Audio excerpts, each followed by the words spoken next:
Hello everyone. So this is session number 6 of advances of food safety and quality assurance, and topic is to be covering today is food regulations for waste disposal.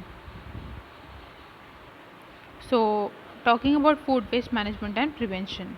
So why is there an interest in biodegradable waste? In 2008, 37% of municipal waste was biodegradable. 57% of the waste consigned to landfill.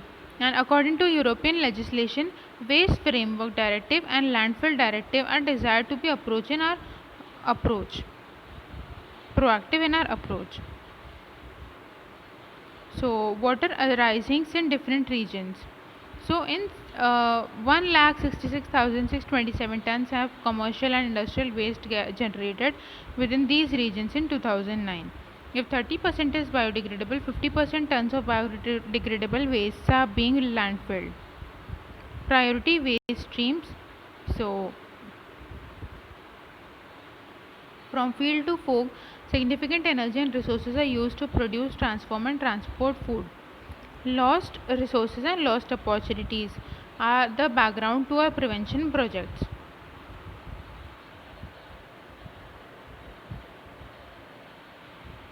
So this is done using which is funded by different organizations such as EP's National Waste Prevention Program, and demonstration of nature of programs and data gathering and emphasis in sharing of information. So managing and preventing of retail food waste.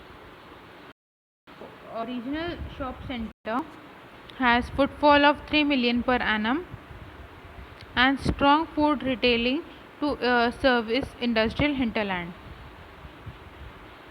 So these are the Sky Code food producing retailers.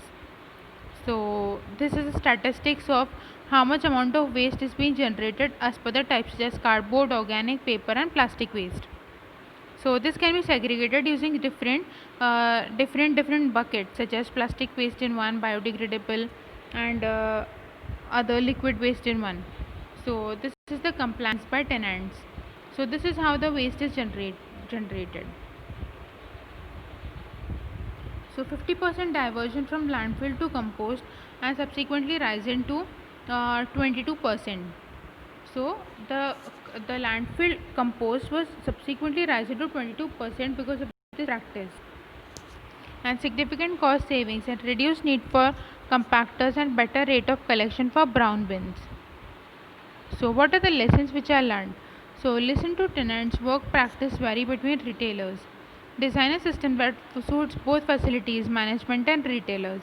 And we have to keep it simple. We just have to follow the PDCA cycle, that is plan, do, check and act. And also to communicate between the different stages of the value chain. Also to keep the persistence